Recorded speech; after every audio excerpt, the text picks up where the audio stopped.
Hello, everyone, and welcome to a very special edition of Gunners and Oz. Today, we're not previewing or reviewing any matches. We're talking about probably the thing that is going to define our season. I'm back with your very favorite guys, Bradley and Troy. How are you guys? Good, man. How you going? Very good. Yeah, no, not too bad. All right. I'm wearing yellow today, if people don't notice. That's because in Sky Sports, yellow is very much having to do with the transfers.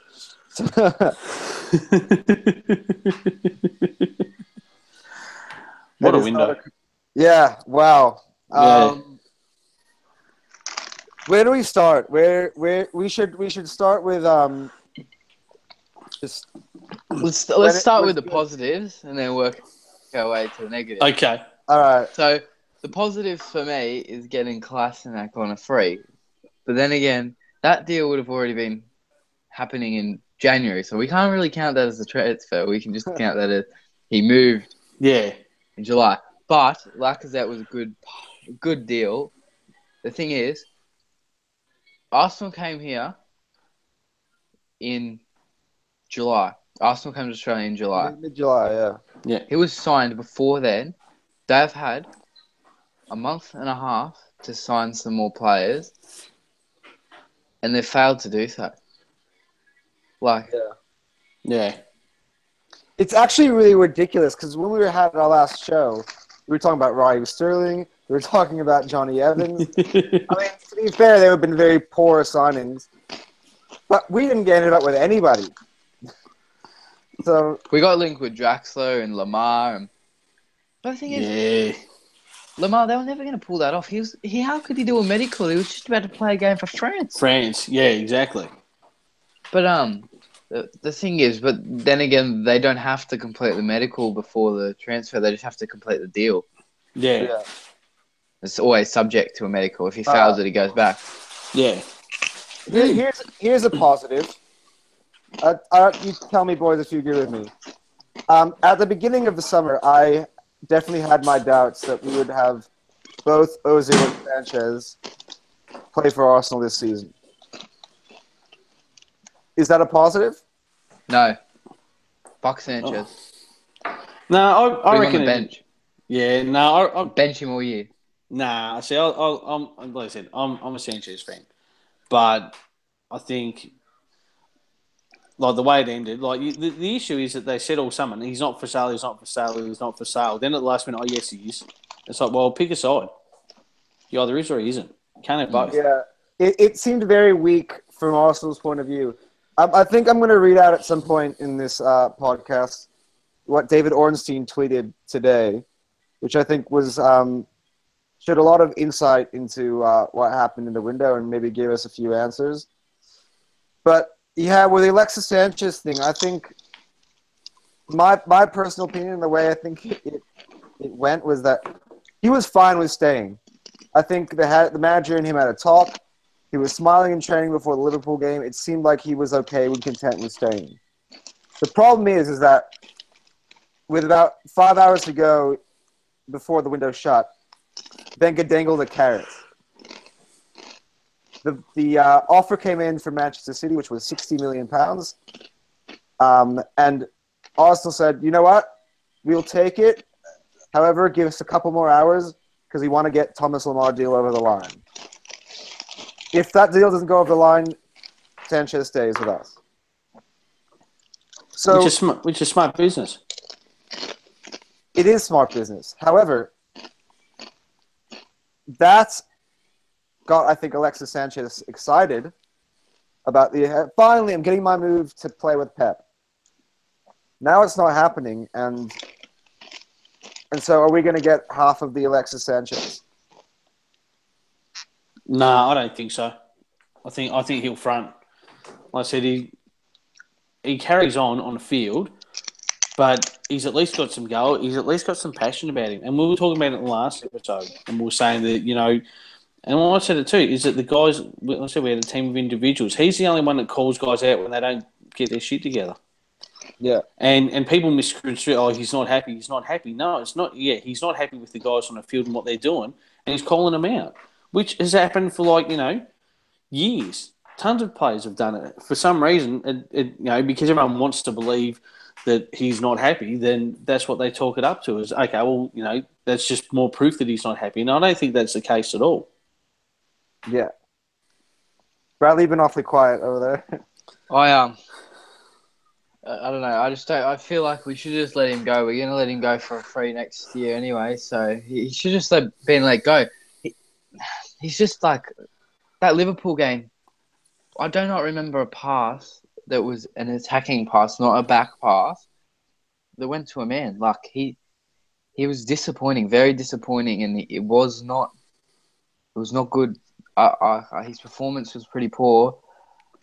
But the thing is, right, like if we just take a step back from Sanchez and talk about Ozil, the poster he made the other day, I don't know if you guys seen it. Yeah, I saw it. I saw it and I was sort of crying because it's like I love Ozil. So I thought to myself, you know what, what's Sanchez doing? He's just sitting there and he's just being an absolute fuckwit. And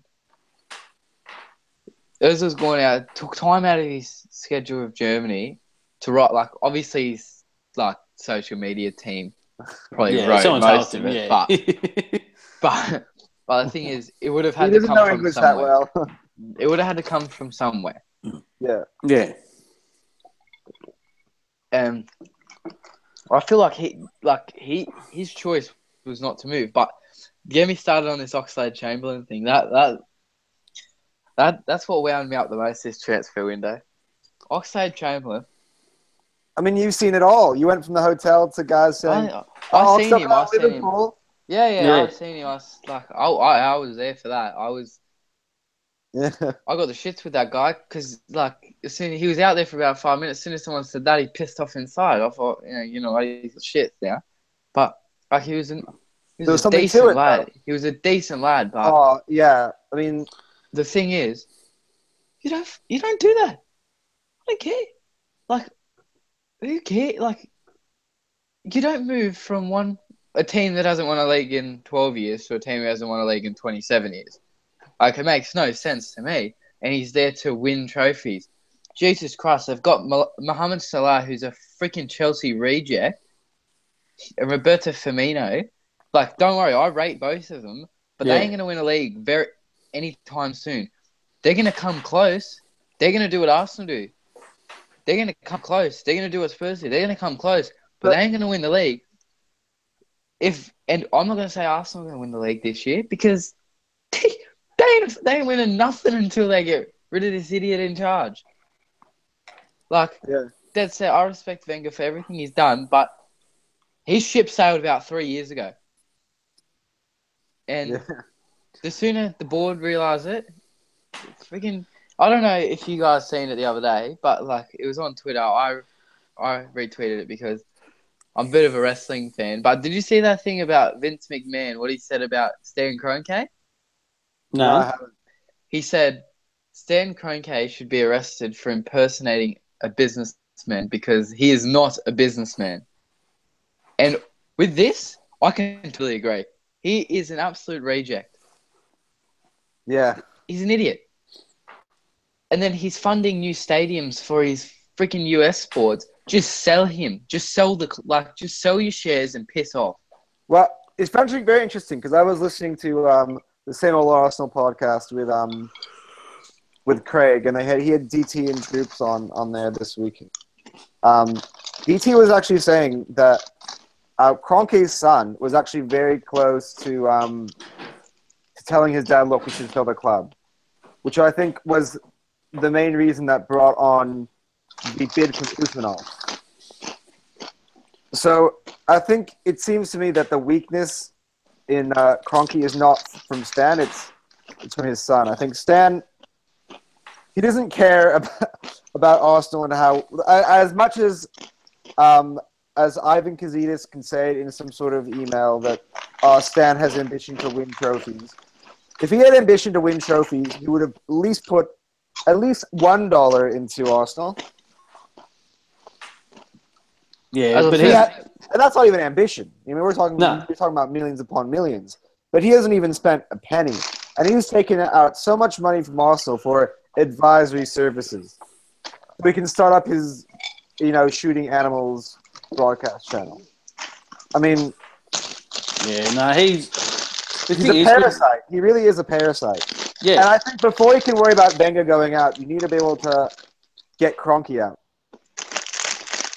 yeah, and that's going to be the hard bit. So I said last time, everyone gets into Wenger because he's the only one out front.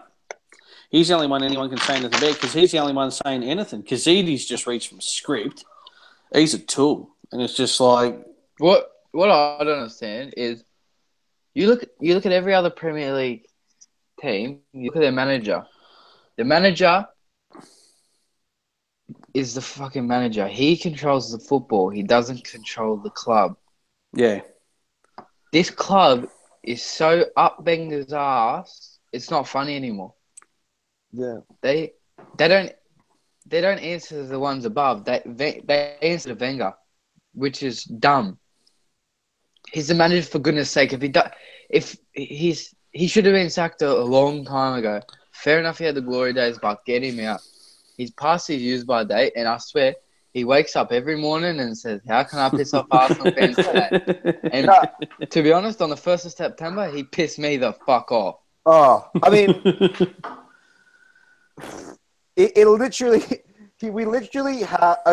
we deserve every single bit of banter that is thrown our way from supporters of other clubs. I just get it in. I was just in a mood that on the last week.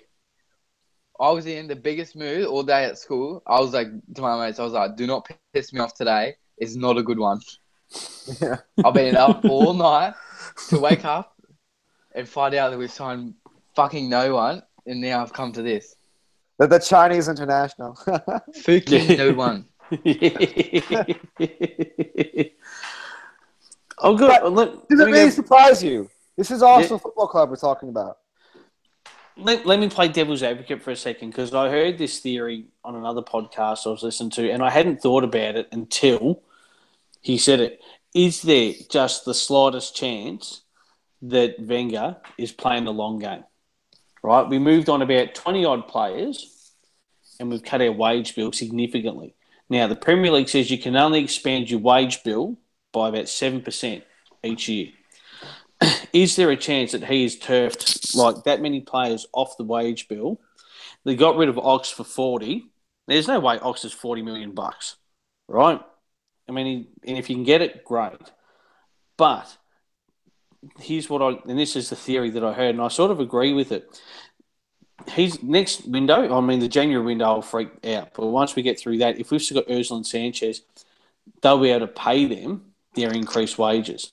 What I think they'll do with Sanchez, and this is the theory, is that they'll sell to Sanchez, tell you what, you sign another 2-year deal, we'll keep you for another year, but in that summer window, we'll sell you, and we'll still get a transfer fee for him.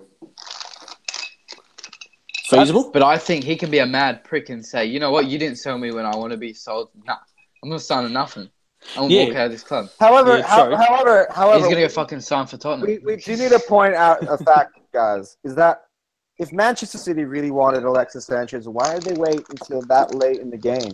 Yeah. Man City are just as much to blame as we are. Yeah. I think if anything, I think it was a ploy by them. I think they knew they weren't going to get Alexis Sanchez, that it wouldn't be enough time for them to get Alexis Sanchez. They knew who they were dealing with. They knew they were dealing with Arsenal. I mean, Arsenal is not going to be able to sign a player for £92 million in 4 hours who also has to play an international game 3 hours later. Yeah. That was never going to happen. But I think they knew that if by doing that it would unsettle Arsenal, it would make Arsenal look a fool. And hence, when we play on Bournemouth on Saturday, the atmosphere is going to be so toxic, it is not even a joke. There are people who are talking about giving up their seat or boycotting the first 5 minutes or something. Like, that, I mean, if Alexis Sanchez was never on the table to leave, then we're like, okay, we're strong. We kept Alexis Sanchez. The fact that Arsenal bended, that is the issue here. Liverpool never bent on Coutinho. They took Barcelona's 138 million and they threw him back in their face and said, you know what? That's what I don't understand. Phil Coutinho, yeah, he's a star for Liverpool, but last time I checked, I don't even know why. There's no one else in the team like him. Sanchez has Ozil and stuff. How the fuck he worth 130 mil, but Sanchez is worth a mere 60. Yeah. Well, 60 is because of the 1 year left. The last year. But then again, like when this was getting thrown around last season, it was still only 40. Well, I think because the market has changed in a year. The Neymar thing changed the game. I mean, Pogba moved the goalposts. But when Neymar doubles that to make it 98, 198, Hey, Neymar got the net is the new set 50. up. 100 is the new 50. Yeah, but the thing is, though, the Neymar thing has to go into a whole separate file because you've got to remember that basically a country bought Neymar, not a club. Like Qatar, the whole country bought Neymar. Now, you got to compare apples with apples. It's not the same playing field. You know, yeah, they paid 220 million euros, pounds, whatever it was for him, but it's not a club. The club didn't pay that. The country that owns the club paid it to get a player in. And once you start going down that path, all hell's going to break loose. So, you know, yeah, they've got to put more money into it. But, you know, the problem is that everyone knows the money that's in the Premier League. So, of course, you're going to ask for more. Yeah. So, they can do what they can to try and rein it in with wages. But, you know, no one else is going to bid. No one else outside of the Premier League is going to bid that sort of money, unless you know you're owned by Barcelona in Spain. Because if they go bankrupt, they don't care. Yeah, someone will bail them out. The Spanish government will bail them out. Yeah. So when you can have that, then why wouldn't you just write any sort of check you want? I mean, I also think the Coutinho is very much linked. You have to realize that the money was coming from the Neymar money. Yeah, exactly. So that's why the number of Coutinho is 138. And apparently, according to I was talking to Liverpool friends, they were saying that Liverpool were only going to accept anything of 176, and that was the lowest they were willing to go. And I would too. Fair enough. So yeah, I mean, if Arsenal had Alexis Sanchez to a deal with 5 years left to run, like Coutinho has, then yeah, we could ask Manchester City for 150. Yeah. But I cross my fingers that that's what's going to happen is that they'll keep him. That a lot of the Sanchez unhappy is hype because it sells, and we all talk about it. But that he's going to play the long game. Get this old mate back. Rosicki. So, but the problem again comes back to the bloke that owns the friggin' joint. He doesn't give a shit. He won't give a shit. He's making fucking money hand over fist from the club. Gazidis is a puppet, right? To come out the day after and say, "Oh, it's been a successful transfer window on paper." On paper, yeah, fuck off. Right? It's exactly what I said. That's what I said to you when he said, "Oh, what if no one turned up to games?" They wouldn't give a shit because they've sold 60,000 seats. If no one turns up, they're still paying for it. Exactly. It still makes That's their fucking mindset.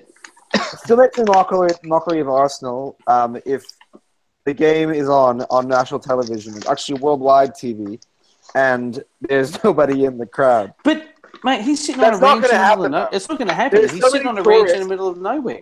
But there are so many tourists who go to the Arsenal, for instance, us included. So whenever we would go to Emirates, right?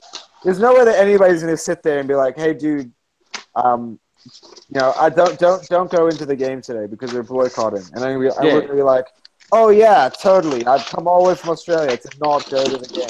Yeah, I've paid this much money and travelled this fucking far. Yeah, I may be pissed at the club, but there's no freaking way that's going to happen. Yeah.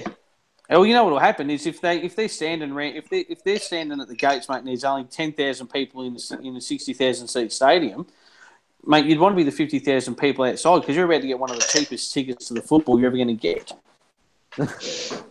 They'll just, what do you make? I say, mate, $10 tickets and you come. And they'll make another $5 million out of it.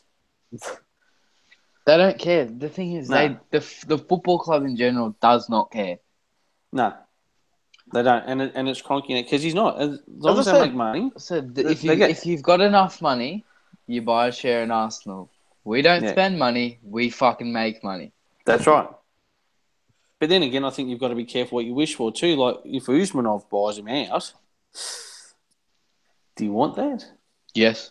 Yeah, I mean, if you look at the way, I've always made fun of Chelsea for how many managers that they've been through. Yeah. However, the amount of titles that they have won, the fact that they got a Champions League as well, and they've won the Europa League, because the manager loves, I mean, not the manager, sorry, the owner loves the club, which means that there are standards for the managers. So the managers have to meet certain standards or they're out, which means that the managers now has pressure to sign the right players, to set up the team correctly, and to motivate the players. Now, with Arsenal, we have a manager who his position is basically untenable. Correct? True. Yeah, true. I think there's no pressure to buy. He can wait as long as he wants. He can be as stickle as he wants, and with the money, doesn't matter. The results obviously don't matter because before it was like, okay, Austin, we need to get top 4 so we can be able to fund the stadium. Now, we didn't make top 4 last year, but however, he got a £2 million raise and a 2-year deal after finishing outside of the Champions League. So what next? That's, how else can we prove that, you know what I mean? So I would much rather have Usmanov come in, who originally says, okay, I'll back Wenger. So we'll back Wenger. However, Wenger now knows that, okay, well, Usmanov is here and he's not going to play games. I'm going to have to go and buy, or I'm going to have to do this or that, or I'm going to have to reach my targets. And if not, I'm out of here. That's it. Goodbye. Do you reckon there's... Sorry, go ahead. And he is so obsessed with Arsenal. Like, he literally has got nothing else in his life. He's got Everton. No, Arsene Wenger. Oh, Arsene Wenger. So I thought it was Usmanov. Yeah. Oh, you go to Monaco. No, but... He'll be the next French manager. As soon as he leaves Arsenal Football Club, he will be the French manager. There's no way that they would not have him. Yeah. Yeah. And I think that'd be the perfect thing for him, where it's still football related, and it's going to take up his time, but it's not going to have the same day in day out pressure. Oh, he's going to build France a new stadium. See, I've been thinking about this, and people are talking about Arsene eventually becoming a director of football once he steps down. And now, as I've been thinking about it more, if Arsene is director of football, we get the same exact transfer policy as we do now. We sign the exact same players as we do now. It'll be just as bad as negotiation as we do now. All that's different is the manager will be different. Arsene needs to leave completely. I don't think he'd take on a director of football thing. I think once he'd finish, he'd be like, it'd be a token position, and you'd rather finish and go, you know what, I'm finished, or I'm leaving. That's it, and you go out on your own, as much as your own terms as you think that you're going. But there's part of me that still holds on to the hope and the thought that, you know what, maybe he's too, I won't say noble, but he's just. He's a true club person in that, he knows he's got, he could, if he's only got $50 million to spend, he's not going to come out and tell you he's only got $50 million to spend. If he's gone to ask for more money and he's not got it, part of me wishes he'd just come out and say, you know what, I wanted to spend $100 million. I got told I had 50. I blew it. I spent it all on one bloke. Hopefully, we get it done because there's no more money coming because no one gave, because I've got nothing. I'm not getting any money to spend. Okay, but But this is what gets me. Arsenal say that we have no money when we have in fact made a profit Yeah. from this transfer window. How could you come out on the last day and say we have And no so money? we've got no money for a big signing. And then bid £92 million, which more than doubles our original transfer record before the summer happens. Yeah, but that's the oldest trick in the book. You always low ball. You're not going to tell someone you've got a shitload of money because that's exactly what they'll ask for. You say we've got nothing. Well, shit, they've got nothing. I'm desperate to sell someone. Oh, okay.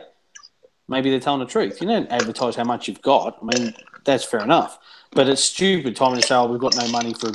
We've saying not no money, but I think the quote was they've got no money left for a big signing.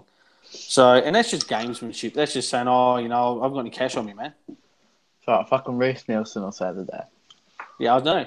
Look, you better hope. All right. Anyway, I'm gonna go over what the tweet now today that came out from David Ornstein. And for people who don't know, David Ornstein, the Oracle, yeah. The Oracle. He's basically the BBC reporter who has all the insights about Arsenal. He tells us when players are signing. He tells us for what we apparently believe is the truth. So this is the truth from the man of David Ornstein. He writes in his tweet, first dot point says, Arsenal spent more than £1 million in the summer of 2016, and I was told by several sources that even greater finances would be available to the transfer window just gone. Well, that's a lie, because if we spent over $100 million last summer and we've made a profit this summer, that means that greater finances were not available. Yeah. The second dot point. The club say a significant chunk of the budget went on Alexander Lacazette's transfer fee in excess of £50 million, and the salaries of Lacazette and Sead Kolasinac. To make further major signings, Thomas Lemar was the key target. And fulfill Arsene Wenger's pledge of keeping Alexis Sanchez, Mesut Ozil, and Oxlade-Chamberlain, Arsenal would have to bolster their transfer kitty and create space on their wage bill in need of a careful management to avoid breaching the Premier League salary control rules. That's basically what you were saying earlier, Troy, as well, yeah? Yeah. As such, clubs and agents were made aware that offers would be entertained for the likes of Chesney, Giroud, Wilshere, Elneny, Gibbs, Chambers, Jacobson, Akpom, and others. Clearly, this process did not go smoothly. For example, Giroud and Wilshere decided to stay. Wenger changed his mind on Chambers. Lucas Perez asked to leave, was told to stay as it seemed Giroud was leaving. Only for Giroud to stay so Perez could leave. But he was priced out of a permanent move, so ended up on loan. The departures of Gibbs took longer than expected. Gabriel was suddenly sold, and Shkodran Mustafi asked to leave, which suited Arsenal because it gave them the chance to replace a player they were disappointed with last season, except that they failed to land a replacement. They're saying, meanwhile, Arsenal encountered problems with some others they did not want to leave. For example, Hector Bellerin returned from the under-21 Euros to tell Wenger he wanted to leave, and immediate interest from Barcelona. The Ox rejected a new deal and eventually told Wenger he wanted out. No contract talks took place with Ozil and have not since March. And Sanchez also made it clear his desire to leave the Emirates. So there's going to be a few other things. Given Ozil generated little interest, Sanchez could only go if Arsenal got huge money plus a top-quality replacement. And it was inconceivable to lose 3 key players on free transfers next summer. The Ox was always the most realistic sale. Nonetheless, Wenger genuinely wanted and tried to keep the trio. He was stunned and bitterly disappointed when the Ox rejected the club's final contract offer. An enormous pay rise would have earned him close to $180,000 a week if Arsenal made it back to the Champions League. And I'm told Wenger did not hold back when the Ox told him face-to-face that he wanted to move. The Ox's price was an initial £35 million, while money also came in for Chesney, Gabriel, and Gibbs. On the face of it, Arsenal was left in a profit in the window, although it is unclear if or how much the Ox's fee was owed to his former club Southampton via a sell-on clause. Towards the end of the window, Arsenal made it clear that there was no money remaining for any major signings. This was relayed to clubs and agents offering higher-end players to Arsenal and even journalists making regular inquiries. The explanation following that, while some money was obviously available, it was not at the level required to make top-class signings and cover their salaries. Bidding £92 million for Lamar when 55 to 60 million was set to come in for Sanchez suggests that they had at least 30 million excluding wages to play with. Apparently, the leftover funds will be used to safeguard Arsenal going forward. In other words, boost the budget for the next two windows. Arsenal's stated aim this season is to win the Premier League, and publicly at least they are adamant that they can defy expectations to do so. They know they cannot compete financially with the Manchester clubs and Chelsea, but point to Leicester as an example of success being achieved without exuberant spending. Having filled the position Wenger identified as a priority, retaining Sanchez and Ozil, and shifted plenty of players out, Arsenal feel they are stronger than a year ago. There is certainly internal concern that central midfield went unaddressed. I understand that in the days leading up to the deadline, Wenger did not rectify this, though it was too late. But generally, the hierarchy claimed they were happy with the window and optimistic for the campaign. The noises from the top are that owner Stan Kroenke is desperate and hungrier than ever to win trophies, but there is no hiding the fact that he will not be injecting a penny of his own wealth to assist the quest. Kroenke and the club are said to believe Arsenal can punch above their weight to triumph using their existing model. Bearing in mind that model has shown little sign of leading Arsenal to the level of glory they profess to crave, and that some of their rivals are accelerating away on and off the pitch. It remains to be seen if the commitment to self-sustainability will be reconsidered in the future. That's a lot. But, Kroenke's hungry to win a title. Like, could there be a more bland statement? Why not run with the second biggest headline? Stan Kroenke, fan of breathing. Fan of killing animals for fun. So. Yeah, fan of maintaining a human pulse. Sick of this shit. I just don't understand why Ox was needed to be sold.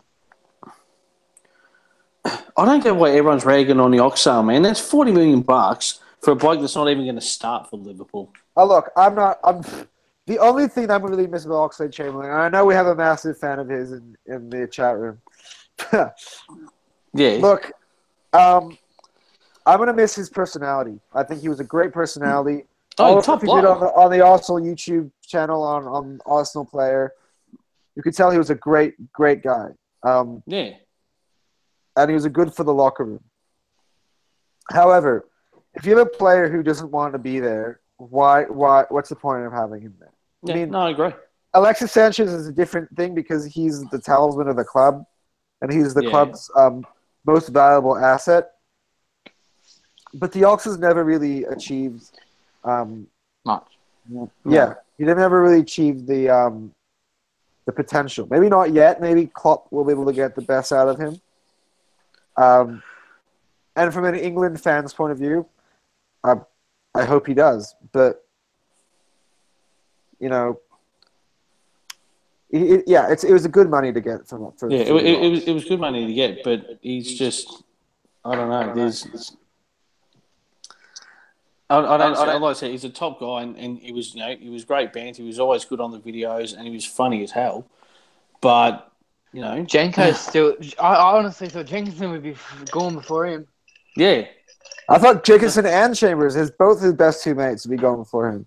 Yeah, well, I think they tried to move him, but there's no money for him. I would have taken 20 mil for Chambers, but guys, you should take the Chambers for. Out of a scale of 1 to 10, how much are you going to miss car banter? Yeah, I'll be right. I mean, look, we all like Jenkinson because he's a kid that grew up and is a massive fan and then ended up playing for the club. So it'd be a great fairy tale if he was able to like then get into the team and maintain a first team spot. It'd be an awesome story, but it's just. I mean, It's not going to happen. Let's be honest here. We have a guy who's playing right back who is going to be. I mean, at this point, it depends because, but Spain's first choice right back. Eventually, They can't even make the Spanish team now at his age now because they have Carvajal and they have the guy from Atletico Madrid. Juan from, isn't it? Juan from, yeah.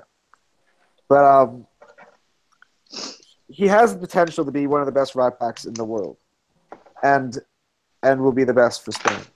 He's gonna leave. That's the thing that's what's heartbreaking to me when I read that from Ornstein was the Bellerin thing. Yeah. When I originally saw that, I was like, and he wrote a tweet to us saying, "Don't believe everything you read." Exactly. Yeah. But so I thought, okay, well, that was obviously BS, and Hector Bellerin wants to stay at Arsenal. Look, I don't know if the Oracle knows the full truth. However, I would have loved to know that Hector Bellerin didn't actually ask to go to Barcelona. But what that shows as well is how important it is to lock players down to long-term contracts because Bellerin is with us till like 2024 or whatever. Yeah. That means he can't go nowhere. No, exactly. We'll be waiting for at least 6 years before we're worried about Hector Bellerin on a free. So, yeah. No, I don't know. I would hope if I try to put any positive on it at all, I would hope that there's a long-term plan that none of us can see yet, and I hope that it comes to a point where all of a sudden we'll look back and go, that's why. Yeah. I don't see it yet. None of us see it. None of us really know what goes on transfer day. None of us know what's going on at the club. In this day and age, with clickbait being everywhere. Did anyone see that video of I think it was Sheffield United? They probably spent more money than us in the window. About the manager on transfer deadline day. They took you inside the club. Oh, I saw it. I haven't seen the video yet. Yeah, definitely watch it. It's worth a watch. I think it's like 5 minutes. How's the balls on the Arsenal social media team, though? Putting out a story on deadline day with Arsene Wenger. Like, what's deadline day like? Oh, my phone runs red hot. Fuck me. The Arsenal social media team have incredible amounts of balls. Man. When we do sign players, I love how they retweet people. They're like, when they say something just really stupid when they're asking the club to sign players. Yeah. And they retweet it. And they're like, you said you wanted a striker. Here he is. Yeah, but just the fact that on deadline day they're saying, when everyone's caning Wenger for not buying anyone, and we're not buying anyone, we're not, like, this is in the morning when we're nowhere near, like, we've just made it clear, well, that's it, we're done. And he's like, it's a very busy day. I get up early and my phone's red hot. It doesn't stop. It's like, but why when you're not going to sell or buy anyone you claim? He's a dead set fuckwit. Dead set. I don't know any other way. He pisses me off. Arsene Wenger is definitely. One thing I'm gonna try to go into the delve in the mind of Arsene Wenger before we move on. The way I'm thinking about the Lamar thing, and I did put a little bit of thought into this. This isn't what I believe, but this is just me trying to justify Arsene for his action. So, the question is a week before, Arsene Wenger said that Thomas Lamar was dead. 3 days later, Liverpool bid for Thomas Lamar. Not once, but twice. Their highest being 78. Thomas Lamar, after the bid was rejected, said, actually, I would have preferred to move to Liverpool. So there are two things that went on here. I think Thomas Lamar, number one, was interested in going to Arsenal, but when Liverpool came onto the table with their Champions League, he thought that's actually a more intriguing option for me right now. So when the second best option offers him the chance to move, he's going to be like, nah, why would I do that? So in essence, Klopp bidding for Lamar changed the game. The other thing is I think that the reason that Arsenal waited until the last day to bid for him, irrespective of Alexis Sanchez, was because he knew that if he offered them something high, they would have to accept it. If they offered him 92 the week before, they would have held out for something over 100. Yeah. So that's the only reason I can think that he waited till that late on to do it. But I think it was too late, or maybe a day too late. Liverpool fucked us over by doing that. By bidding so much so quickly. Yeah. But think of it this way: if you were Liverpool, you'd do that to either worst case scenario, you end up with Lamar for 78, which is still good money, or it knocks the other team out of the park and it makes them. If you think about from Liverpool's perspective, they've done two things. Number one, they've stopped Arsenal from buying Lamar, and the other thing is they stopped Manchester City from getting Alexis Sanchez. Yeah. Because not only does Arsenal get affected if Manchester City buy Alexis Sanchez, if Manchester City buy Alexis Sanchez, they run away with the Premier League. Yeah. They would have... Yeah. Oh, without a shadow of a doubt. So Liverpool have actually done an incredible business. And not just that, to put add insult to injury, they've also bought one of our players. So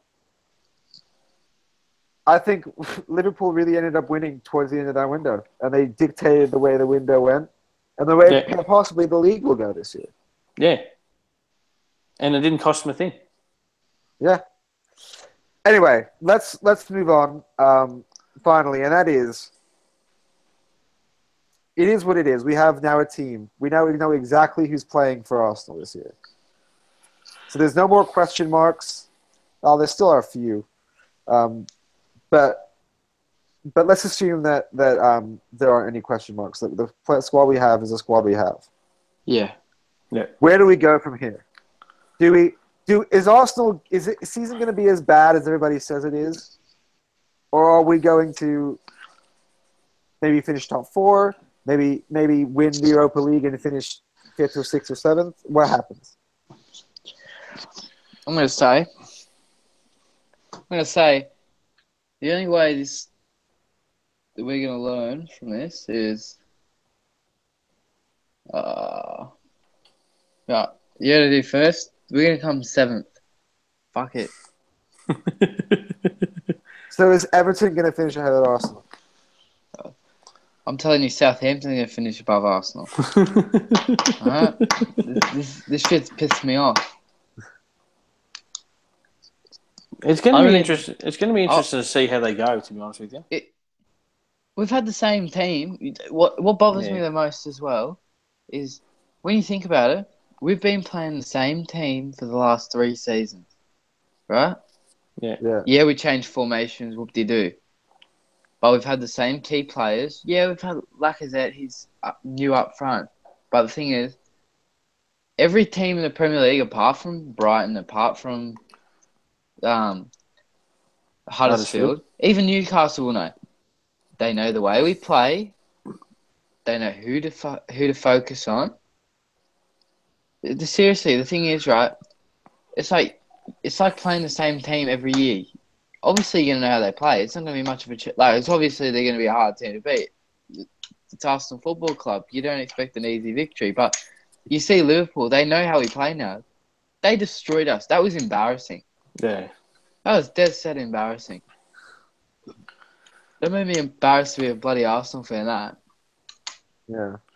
Like, you just look at it. It's just stupid. Yeah. Like, go out and change the team. Like... Like I said, I look at that game and I think to what one of the other guys said last week, there's got to be a bigger picture thing there where he's just gone, all right, if you think we don't need anybody, here's what happens when they're all gone. You can only think that's the only logical reason you would throw that team out there. But why, if you're trying to be a successful manager, would you try to stick it to your fans? It's not the best. How does that even work? Yeah. And honestly, fuck us. Fuck the media. Fuck... rival coaches. If you believe what you believe in, then stick to that. Don't be like, you don't value our players, so we're gonna get rid of them all now, so I can stick my little finger up at you. Who cares? Yeah. That's so petty if that's what he's trying to do. Yeah, I know. No, I agree. But it's just like there's got to be because it was a ridiculous team to put out there. Either there's there's obviously shit that we don't know, but it's like, yeah, you're right. That Liverpool one was embarrassing. I expected a loss, but not a loss like actually, that. let's go on back to the Ox just for a second, because I brought this point up at our last show, but at that point we thought Ox was going to be a Chelsea player. Oxlade-Chamberlain is now a Liverpool player. Oxlade-Chamberlain played against Liverpool, and he played like shite. Did Oxlade-Chamberlain know he was going to go to Liverpool? And has he sabotaged the game? Because I know he was quoted in saying, we're on a good form going into our next game after winning 4-0 against Arsenal. You fucking maggot. You were the reason we lost 4-0 to Liverpool. You little piece of shit. I told you, that counts as his first assist for Liverpool that game. The class victory for Oxlade-Chamberlain that game. He's a dead set twat. Yeah. I was actually willing to not hate him because I was like, he's a good guy. That's if he said that, though. I'm just thinking. I was going to buy my Arsenal kit the other day, and it was going to have Chamberlain on the back. No. Right? I had it in the bag, everything. I just thought, you know what? I'm going to wait because I hope they change their squad numbers.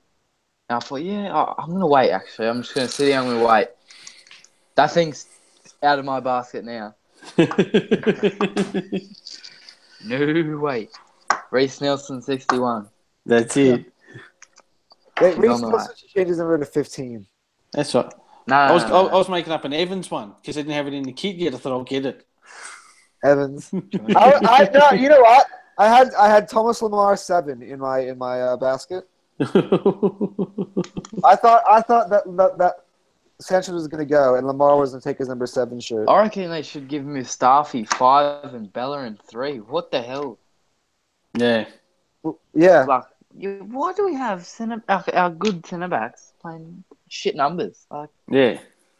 Give Debuchy friggin' 50. I don't care. You never fucking play. Why is Czech still 33? Chesney's gone now. Yeah, no, I know. He chose 33 because that was the age that he came to Arsenal or something. I don't care. Stuff him. Give Ospina number 1. Yeah. Fuck Czech. Look at Czech. He's lazy. He's old. Get rid of him.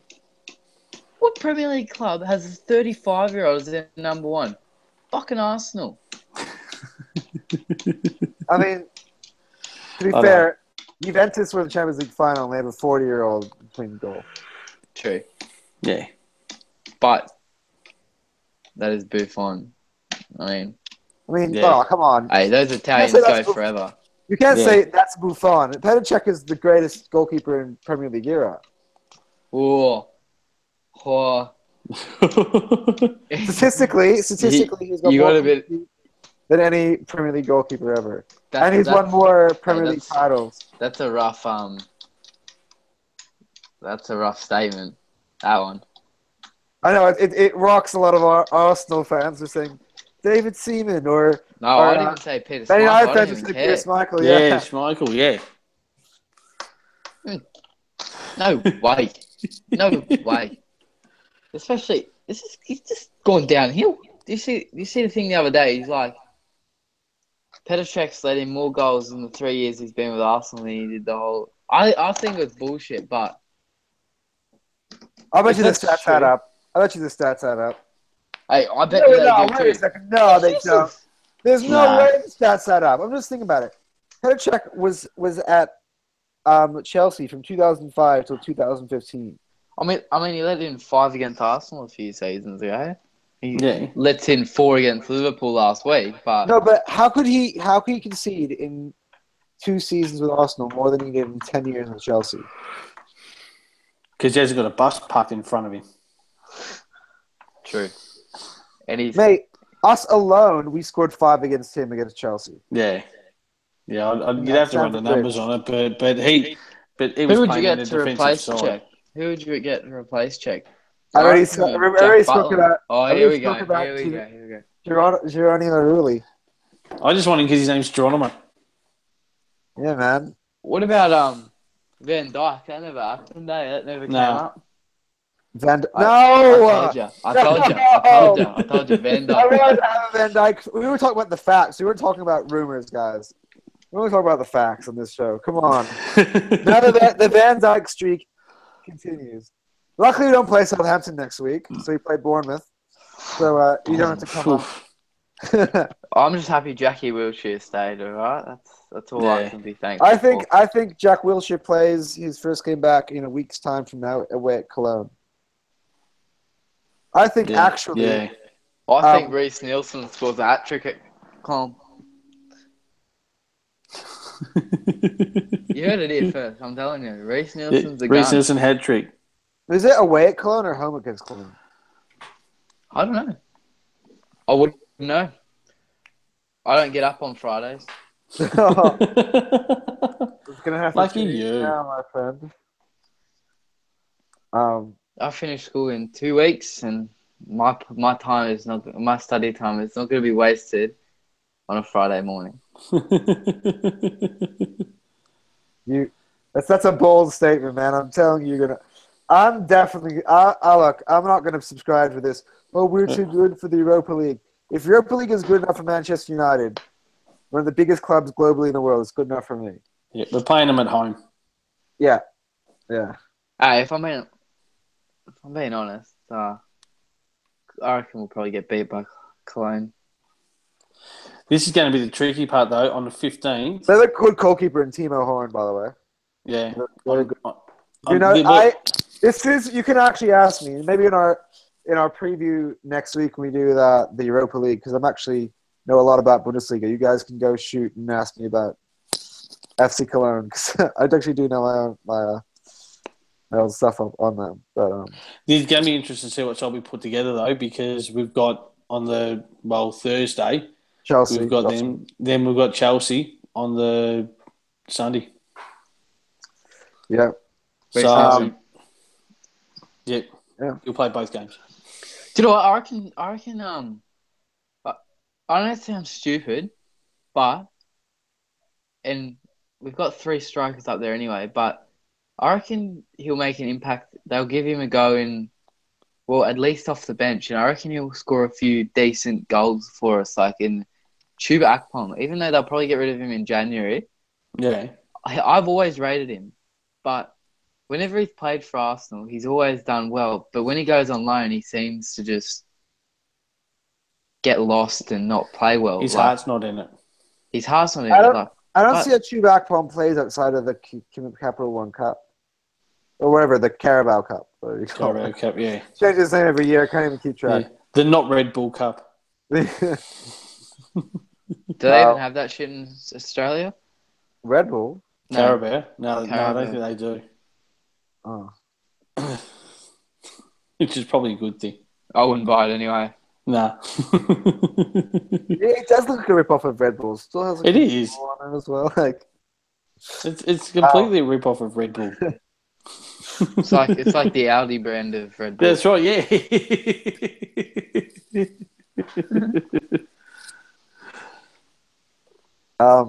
It's Toro Rosso, the soft drink. Look, I think Europa League are going to have basically Danny Welbeck, Theo Walcott, and Reece Nielsen. Yeah. Get rid of Welbs. Hey, did anyone see that? Alex Iwobi. He's injured at the moment. Was he not playing for Nigeria? No. I think I'm the only person who sits there and religiously watches Alex Iwobi's snaps. Yeah. Dude, I saw he changed his profile to like the new Nigeria kit.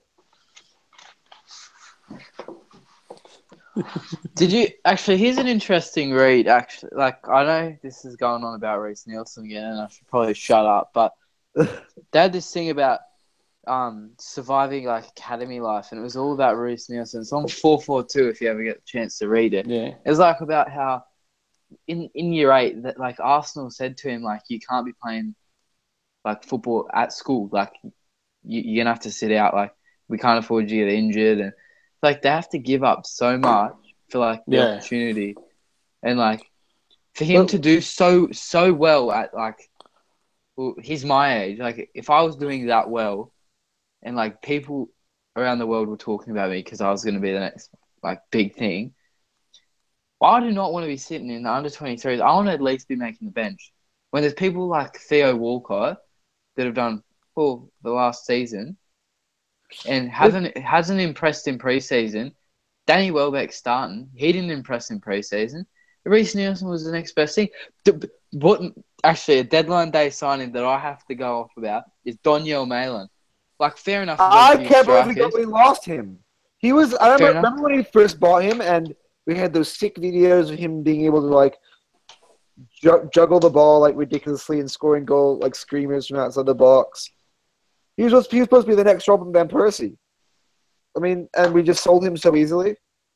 I don't understand why we sold him. I do not understand why we sold him. Obviously, he wasn't performing, and I know he picked up a knock in Sydney because at the training session. But the thing is, why would you let him go? Like, he's like 17. Yeah. Like, if you buy someone like, actually, I think he's 19 because he was 17 when he joined the club, right? It's 2 years ago. If you buy someone, you stick with them. Like, you don't sell them to. Like that's pretty much. He was one of the gems in our academy. So that was the whole point of the academy. We had Malin, we had Nelson, we had Kalechi and Wakali. Those were basically the main guys. Who else was the other guy came on the tour as well? He plays striker. He was the main scorer last year for our under-23s. Yeah. I can't think of his name. Is it like the Nigerian guy? Eddie Nketiah, yeah. That's the one. Yeah. Those are the main boys. And I'm very surprised that they actually allowed Donyell Malin to leave. I wasn't surprised about Chris Willock because I knew that he was below the expectations of what he was supposed to, and he didn't really cut it. Him and Joe, they're too little, like skinny little. Yeah.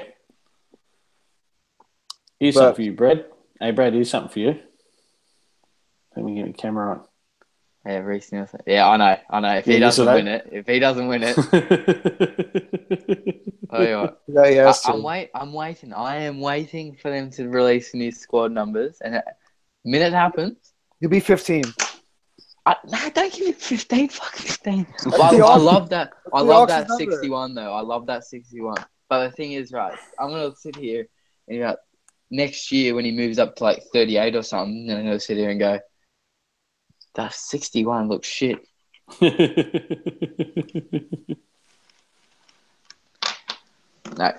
he'll start this year. Him and Iwobi, man, just Well, he has to. Oh, if you think about it, who plays right wing back other than Bellerin? Yeah. Well, damn, sorry. Yeah, to be fair, Nelson should not be playing right wing back. If you think where he's playing right now for the under-23s, he's banging in goals. It's not there, isn't it? No. I don't care where he plays as long as he's on Just that put him pitch. on the He ground, he can play centre back. I don't care. But Brad, actually, you make a very, very good point, though. Wait, I would love to see Callum Chambers stand out this season because obviously Mustafi has done something, and I'd love to know what it was, but he's obviously done something to Wenger to stir him up, and he's not going to get a good chance. I just hope, like, Callum Chambers, like, he wasn't bad for Middlesbrough last season. No. Well, he probably wasn't the best player that they had all year, but, like, just... He wasn't the worst. Exactly, and he pretty much started most games for him, so he couldn't have been that bad. Yeah. Exactly.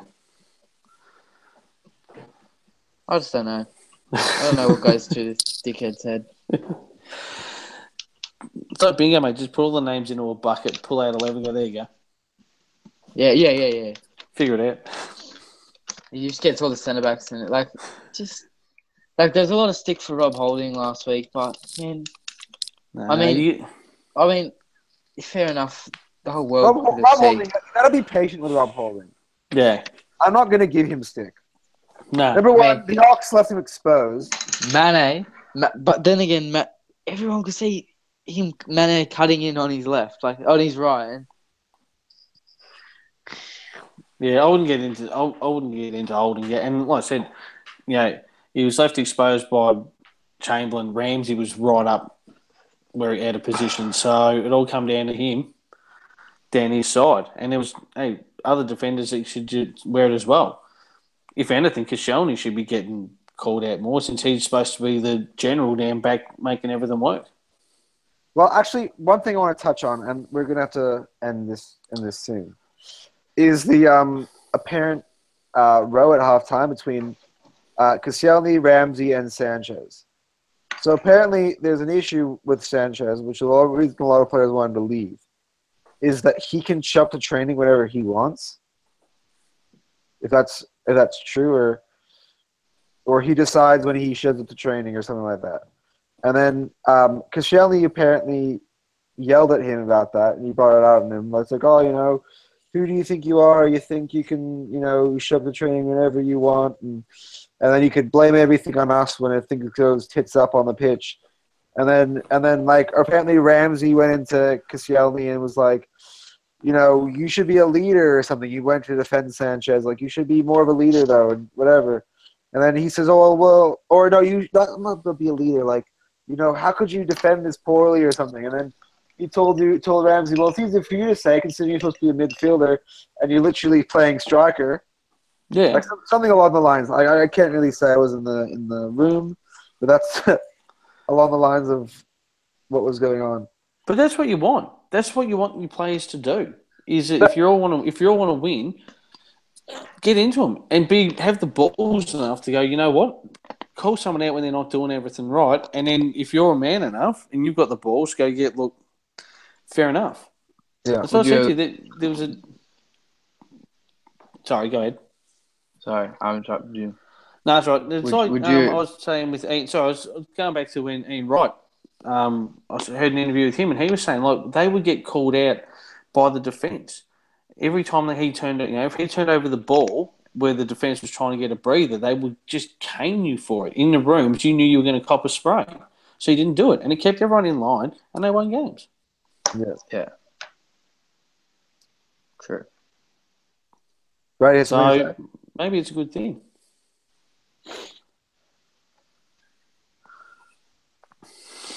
Okay, the thing that I was gonna ask on that point was, okay, you brought up the point that's what we should be doing. However, do we have issues? Should we be worried about the playing staff not getting along? You have players who didn't want to be there. Players who now are gone. Players who are not getting along with each other. Is this an issue? Like, has things gone bad at the club this much, or is this the press just? This is just the press spinning their wheels because they've got nothing to write about. That's the problem. But I think there might be a sniff to it, but like anything, if you had a whisper that something might have happened, just throw a shitload of fuel on it, and that way you can move some units, generate some clicks, whatever the case may be. But if they want to solve the problem, easiest trick in the book, just get your top players, get all the players in a room, no manager, no press, and say, right, boys, you're not coming out for 2 hours, sort it out. I don't care who's injured, I don't care who's cut and who's bruised. maybe this is the club Get your shit together. very good. Maybe the club doing a very good job of marketing themselves. But every single time that we see videos either posted by the Arsenal on their YouTube or the Arsenal player, or you see them on the Snapchats, you get the sense that this is a really good group of guys and they're really close. But then you hear stuff like, oh, the players don't get along with each other. So it just... Nah, it's not it. What are you going to read? Something that says everything's fine, or are you going to read something that says everything's gone tits up? I don't know about you. I read stuff that says everything's fine. I love those. Yeah, so do I. I like that too. But but then I also want to find out who's the bastard. I literally searched the internet craving for an article of somebody saying, I think Arsenal can win the Premier League this year. Now you Good can, luck. good luck now. You better get those glasses working. You get a good workout for that. Yeah.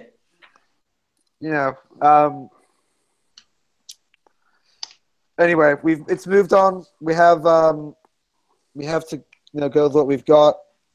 The situation is what it is.